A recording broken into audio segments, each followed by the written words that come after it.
अगर मैं आपसे कहूं, भारत के समुद्र में आज भी एक पूरी नगरी सोई हुई है, ऐसी नगरी जिसे भगवान कृष्ण ने स्वयं बसाया था और जिसे उनकी मृत्यु के कुछ ही समय बाद समुद्र ने निगल लिया, तो क्या आप इसे केवल एक पौराणिक कथा मानेंगे या फिर उस सच को जानना चाहेंगे जिसे विज्ञान भी अब नजरअंदाज नहीं कर पा रहा? द्वारिका एक नाम नहीं, एक चुनौती है। एक चुनौती इतिहास के लिए, पुरातत्व के लिए और आधुनिक सोच के लिए। आज की ये डॉक्यूमेंट्री आपको कहानी नहीं सुनाएगी, ये आपको समुद्र के नीचे दबे उस सत्य तक ले जाएगी जहां धर्म, इतिहास और विज्ञान एक दूसरे से टकराते हैं। द्वारिका क्या थी?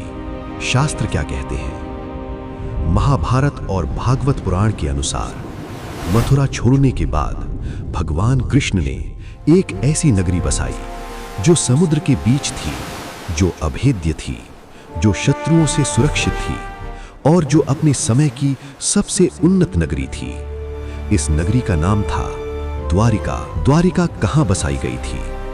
शास्त्र बताते हैं, कृष्ण ने समुद्र देव से भूमि मांगी, समुद्र पीछे हटा और वहां प्रकट हुई सप्त द्वारों वाली नगरी। द्वार का अर्थ है प्रवेश और इका का अर्थ है समूह। द्वारिका जिसके अनेक द्वार थे। द्वारिका कैसी नगरी थी?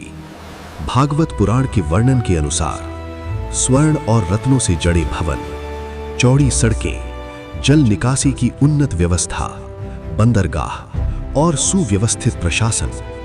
ये कोई ग्राम या साधारण नगर नहीं था, ये था एक योजनाबद्ध समुद्री महानगर। क्या ये सिर्फ कल्पना है? अब यहीं से सबसे बड़ा सवाल शुरू होता है, क्या द्वारिका केवल ग्रंथों में थी या इसका अस्तित्व सच में था? विज्ञान का प्रवेश। समुद्र के नीचे क्या मिला? 1960 के दशक से भारतीय पुरातत्व सर्वेक्षण ASI और समुद्र वैज्ञानिकों ने गुजरात के तट पर अध्ययन शुरू किया और जो मिला उसने सबको चौंका दिया। समुद्र के नीचे मिले प्रमाण, पत्थरों की दीवारें, सीधी सड़क जैसी संरचनाएं, लंगर पत्थर, मानव निर्मित प्लेटफॉर्म और नियमित आकृतियां, ये सब प्राकृतिक नहीं थीं। कार्बन डेटिंग क्या कहती है?